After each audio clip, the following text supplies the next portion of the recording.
Assalamualaikum saudara. Karena seringkali terdampar orang Rohingya ke Aceh ini, bagaimana pendapat Ustadz Masrul Aidi di dalam dakwahnya, dan berapa lama kita wajib menampung orang Rohingya? Mari kita simak penjelasan dari Ustadz Masrul Aidi di dalam dakwahnya. Ini dia. Mereka ingin masuk ke negeri Indonesia, masuk lewat jalur imigrasi. Tapi pertanyaannya, kemana pihak keamanan Republik Indonesia, baik Angkatan Lautnya ataupun Polairutnya, sampai kasus ini bisa berulang-ulang setiap saat? Ataukah memang sudah tidak dianggap lagi Aceh ini sebagai bagian dari wilayah Republik Indonesia yang wajib dijaga kedaulatannya, sehingga orang yang tidak punya visa, yang tidak punya izin, yang bukan warga negara, bebas keluar masuk? Kalau yang kedua jawabannya, maka tidak aneh bila narkoba itu masuk bertonton lewat Aceh. Dan yang paling penting, sahabat perkusi Aceh, 10% dari hasil penjualan kaos dakwah ini akan kita bagikan kepada sahabat-sahabat kita yang kurang mampu di luar sana. Maka ada persoalan yang berat. Jadi saudara-saudara kita sedang dalam keadaan demikian rupa. Lalu kita di Aceh ada persoalan yang lain, persoalan klasik juga, yaitu pengungsi Rohingya yang selalu kebetulan nyasar ke Aceh. Selalu kebetulan nyasar ke Aceh. Padahal di dalam hukum alam dinyatakan as-sadafatu la tatakarrar. Perkara kebetulan itu enggak pernah berulang. Ini kebetulan yang berulang-ulang. Maka ada beberapa persoalan yang kita lihat. Persoalan yang pertama, selemah itukah pengamanan wilayah pantai Aceh sampai perahu sebesar itu dengan orang sebanyak itu bisa lolos berulang-ulang ke Aceh? Maka tidak aneh bila narkoba itu bebas masuk lewat pantai Aceh. Anehnya, Pulau Sumatera itu sangat panjang. Kenapa tidak sekali-kali ada berita nyasar ke Sibolga atau ke daerah lain? Selalu saja ke Aceh. Lalu pertanyaannya, apa tugas Polairut? Apa tugas armada Angkatan Laut kalau bisa lolos seperti ini? Sedangkan nelayan Aceh nggak pernah bisa lolos nyasar ke daerah lain. Perbatasan saja langsung ditangkap, ke Thailand ditangkap, ke India ditangkap. Tapi Rohingya bebas masuk ke Aceh. Oke, itu manusia. Bayangkan andai kata itu teroris. Bayangkan andai kata itu penyusup dari negeri-negeri musuh. Bayangkan, ini memang lemah atau terjadi pembiaran? Apakah seluruh Indonesia atau hanya khusus untuk Aceh saja? Maka silakan ajukan pertanyaan tersebut ke Polairut dan Angkatan Laut. Apa kurang biaya operasional untuk operasi pengamanan? Mereka punya satelit yang canggih. Mereka bisa mendeteksi setiap objek asing yang masuk wilayah perbatasan negeri, wilayah kesatuan Republik Indonesia. Tapi kenapa bisa berulang-ulang dan tidak ada patroli pengamanan? Sudahlah didorong di satu tempat, masih bisa singgah ke deretan pantai yang lain lagi. Nyopubut Polairut. Kenapa bisa lolos berulang-ulang? Itu satu masalah. Masalah yang kedua, ketika mereka sampai ke Aceh, dulu kita dianggap sebagai pahlawan. Ketika di seluruh dunia ditolak, di Aceh diterima. Ada nilai kemanusiaan, ada aturan bernegara. Atas nama nilai kemanusiaan kita membantu. Tapi kalau atas nama aturan bernegara, kita buat analogi saja perbandingan. Jemaah umrah Indonesia yang masuk ke wilayah Arab Saudi, ini yang datang orang Islam, negeri yang dituju negeri Muslim. Mereka datang dengan niat untuk beribadah. Karena sulitnya untuk mendapatkan visa haji dan panjangnya antrian haji, lalu dengan semangat beribadah yang sangat tinggi, mereka menetap di Arab Saudi sampai visanya habis masa berlaku. Ini tamu datang secara resmi, cuma tidak resmi pulangnya. Mereka duduk di Masjidil Haram i'tikaf sampai menanti datangnya bulan haji. Pertanyaannya, apakah orang Arab Saudi yang Islam, yang alim-alim itu tidak tahu bahwa ini tamu yang harus dimuliakan? Ini adalah tamu Allah, duyufur rahman, tamu-tamu Allah yang akan melaksanakan ibadah haji. Tapi pertanyaannya, kalau ditemukan oleh petugas Arab Saudi, polisinya, oleh intelijennya, oleh keamanannya, apakah mereka ini difasilitasi, dikasih tempat tinggal, diberikan makan, ataukah mereka ditangkap, dimasukkan ke penjara dan dideportasi? Dideportasi. Pertanyaannya, apakah orang Arab itu tidak paham hadis Nabi, haqqud dhiyafati salasatu ayyamin, hak bertamu itu 3 hari, fama fawqa salasati sadaqah, lebih dari 3 hari itu adalah sedekah. Ini ada aturan administrasi bernegara, adab ketika bertamu ke negara lain. Atau bahasa sederhana, tanyakan saudara-saudara kita yang datang menyelundup ke Malaysia tanpa aturan resmi, tidak mendapatkan visa, tidak pakai paspor, tidak melewati imigrasi.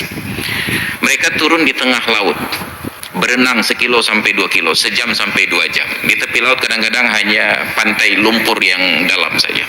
Saya diceritakan oleh seorang kawan yang sangat akrab dengan saya, kawan sejak dari kelas 1 SD sampai sekarang. Ketika dia mencoba masuk dengan cara ilegal, mereka diturunkan sekitar 2 km dari tepi pantai, berenang, masuk lewat semak belukar, lewat lumpur-lumpur yang sangat dalam. Begitu mencapai daratan, langsung ditangkap polisi, dimasukkan penjara di Kajang. Apakah di penjara mereka dijamu, bacakan duri samadiyah, tahlil? Tidak. Mereka dihajar habis-habisan.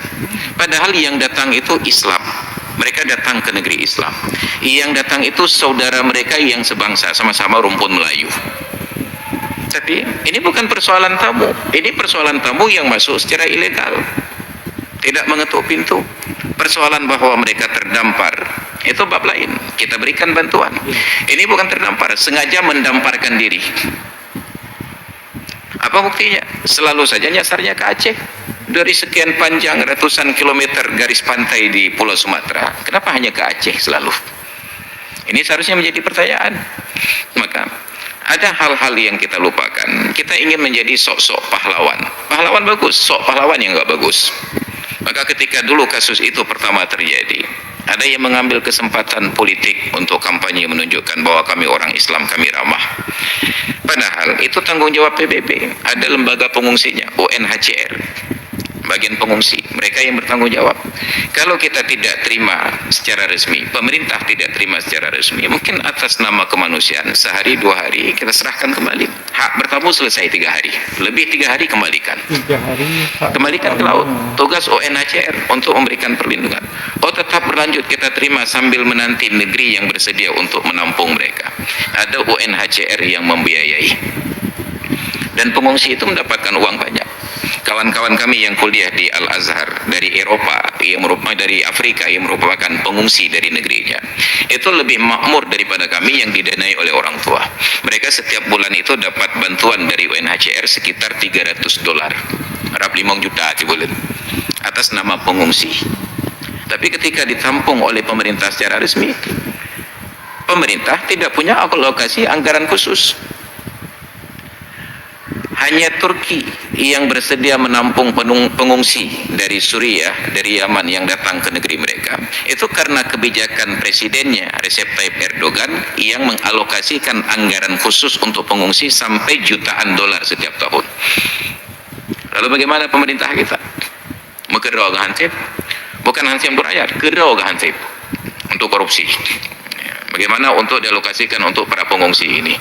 Ini persoalan kita. Jadi kalau bukan setingkat negara yang merespon secara resmi, pemerintah Aceh tidak mampu, apalagi pemerintah kabupaten kota. Maka dulu ada banyak warga masyarakat yang bersimpati, ditampung. Ternyata tamu yang ditampung, tamu yang bermasalah. Setiap tahun bermasalah. Datang lagi. Maka mereka yang dulunya sangat ramah, sekarang menjadi brutal. Kenapa? Pelajaran sejarah berulang-ulang, orang yang datang ini bukan orang yang datang yang patut dikasihani dalam durasi waktu yang panjang. Dan terbukti, saudara-saudara kita ini menyambut dengan baik. Diberikan makanan, diberikan minuman. Tapi ternyata bantuan makanan dan minuman itu dibuang. Mana patut dibantu ya? Ini harusnya menjadi banyak pertimbangan. Jadi bukan hanya melihat ini orang yang perlu dibantu. Iya, perlu dibantu. Tetapi untuk memberikan tempat dalam durasi waktu yang panjang, logistiknya bagaimana? Pengamanannya bagaimana? Nanti keberlanjutannya bagaimana? Oh, kita kasih satu pulau pada mereka. Jok tu. Jok dan Naharan. Bukankah Palestina mengalami masalah karena iba kepada pengungsi atas nama kemanusiaan? sejarah Palestina. Melihat orang-orang Yahudi ini terusir dari Eropa, mereka bukan nyasar ke Palestina, diarahkan ke Palestina. Ada skenario internasional mengarahkan mereka ke Palestina, dan mereka memanfaatkan kasih sayang umat Islam, kebaikan umat Islam untuk kemudian dikhianati. Kita sudah belajar dari sejarah, tetapi banyak orang yang tidak paham sejarah, duduk pada tempat-tempat strategis, asal sudah berbicara saja, asbun, mekagehah aja. Jadi seolah-olah hanya tentang adab bertamu. Kita lupa tentang etika bernegara, bahwa setiap orang yang masuk ke sebuah negeri harus lewat jalur resmi, bahwa ada terjadi kondisi-kondisi yang tidak normal, bencana alam terjadi, kecelakaan pesawat, ada kapal yang terdampar, itu ada mekanismenya. Ini bukan terdampar, memang mendamparkan diri. Jadi ada banyak problematika yang harus kita urus. Maka ketika datang pengungsi-pengungsi begini, mungkin dalam tanggung jawab kemanusiaan, oke, 3 hari sebagai tamu, tapi lebih 3 hari harus kembali ke atas kapal. Mereka ingin masuk ke negeri Indonesia, masuk lewat jalur imigrasi. Tapi pertanyaannya, kemana pihak keamanan Republik Indonesia, baik angkatan lautnya ataupun pol airutnya, sampai kasus ini bisa berulang-ulang setiap saat? Ataukah memang sudah tidak dianggap lagi Aceh ini sebagai bagian dari wilayah Republik Indonesia yang wajib dijaga kedaulatannya, sehingga orang yang tidak punya visa, yang tidak punya izin, yang bukan warga negara, bebas keluar masuk? Kalau yang kedua jawabannya, maka tidak aneh bila narkoba itu masuk bertonton lewat Aceh. Kenapa? Memang sudah tidak ada lagi yang memperhatikan negeri kita. Jadi kita dilepaskan tidak, dilindungi juga tidak, dibiarkan untuk kita ribut dengan sesama sendiri. Maka kita baca di media sosial, kita baca di jaringan-jaringan tersebut, betapa anak negeri konflik dengan sama sendiri, sibuk berdebat terima atau tidak terima Rohingya ini. Dan sayangnya tidak ada yang memberikan arahan dengan baik, sesuai dengan aturan bertahap, dengan runut. Kalau boleh, batasan mana yang boleh, kalau tidak boleh, bagaimana tidak bolehnya. Mereka yang datang ini apakah sebagai tamu yang harus kita muliakan, ataukah mereka ada proses administrasi yang harus dilalui, ataukah ini kondisinya kondisi ekstrajudisial yang mereka ini barangkali harus diterima dulu karena menjadi korban kejahatan, atau apa solusinya? Sayangnya tidak ada pejabat negara yang berbicara secara resmi bagaimana proses-proses dan tahapan tersebut. Nauzubillah. Akhirnya kita ribut dengan sesama sendiri.